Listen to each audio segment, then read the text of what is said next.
This meeting has had an extensive discussion on the implementation of the resolutions of our conference and the decisions of the NEC on the issue of corruption and other forms of wrongdoing.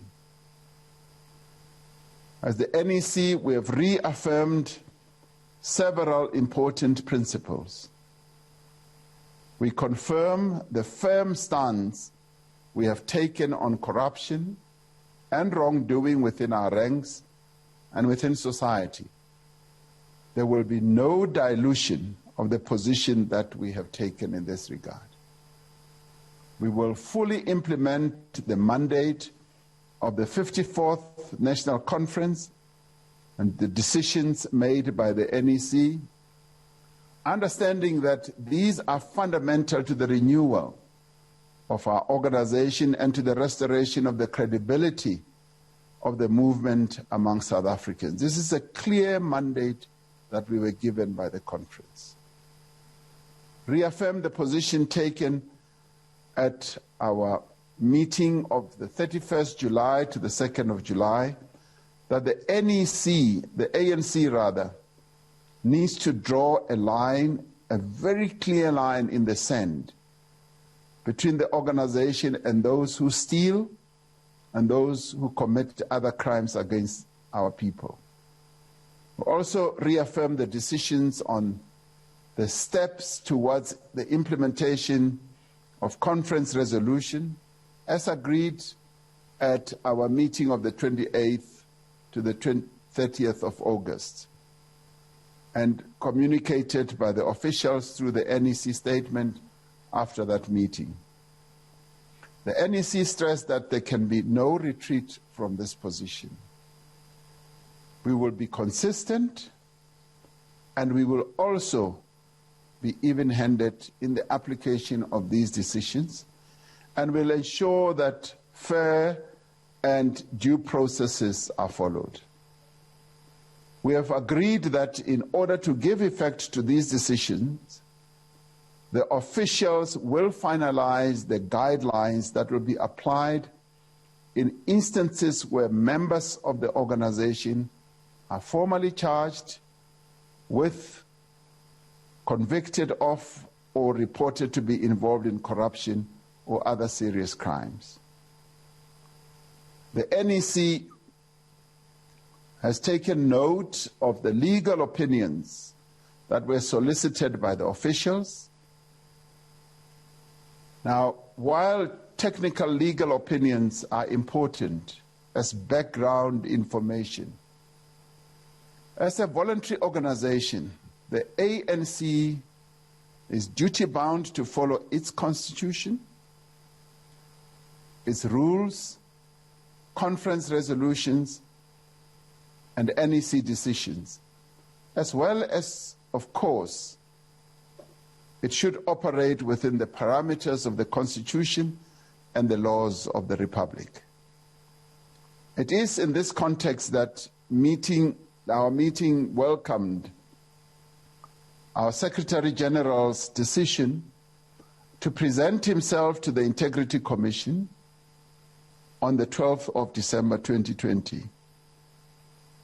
Now, the officials will process the outcomes of that engagement and the determination by the Integrity Commission and report to the NWC as well as the NEC within the broad context of the guidelines that need to be put together.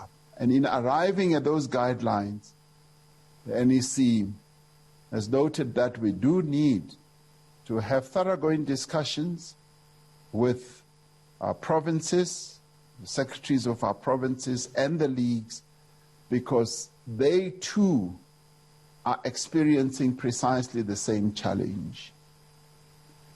We therefore need to integrate the experiences of all the structures of our movement in arriving at a cogent and a thoroughly workable position in this. We are confident that we will be able to traverse our way around this issue and still be able to implement the resolution of our conference. The NEC has been correct, having taken note about some incidents that keep happening in our movement, has been correct in its condemnation in the strongest terms of the actions by some of our members and leaders who have been seen burning ANC regalia outside the court where the SG appeared in Mangaung, as well as inflammatory and divisive statements.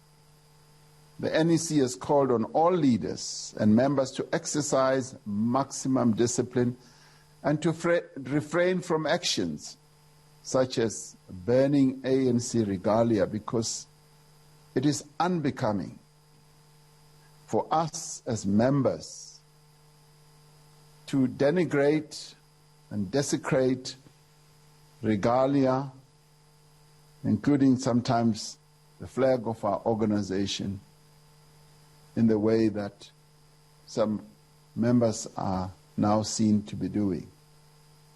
It is not acceptable, and it must stop. Whatever form of unhappiness any one of us has, we say, do not attack this glorious movement. Deal with issues within the organization, have the matters discussed, express your unhappiness.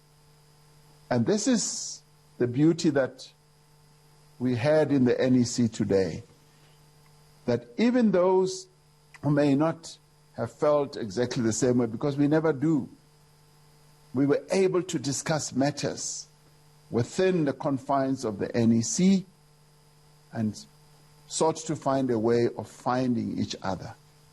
So it is not comradely and it is not becoming of any of us to be denigrating this great organization of John Langalibale Dube, Nelson Mandela, Albert Luthuli, and many other leaders, Mama Sisulu and others. So we ask our members to desist from participating in acts that are going to denigrate our organization. We must rather focus our attention on renewal and unity.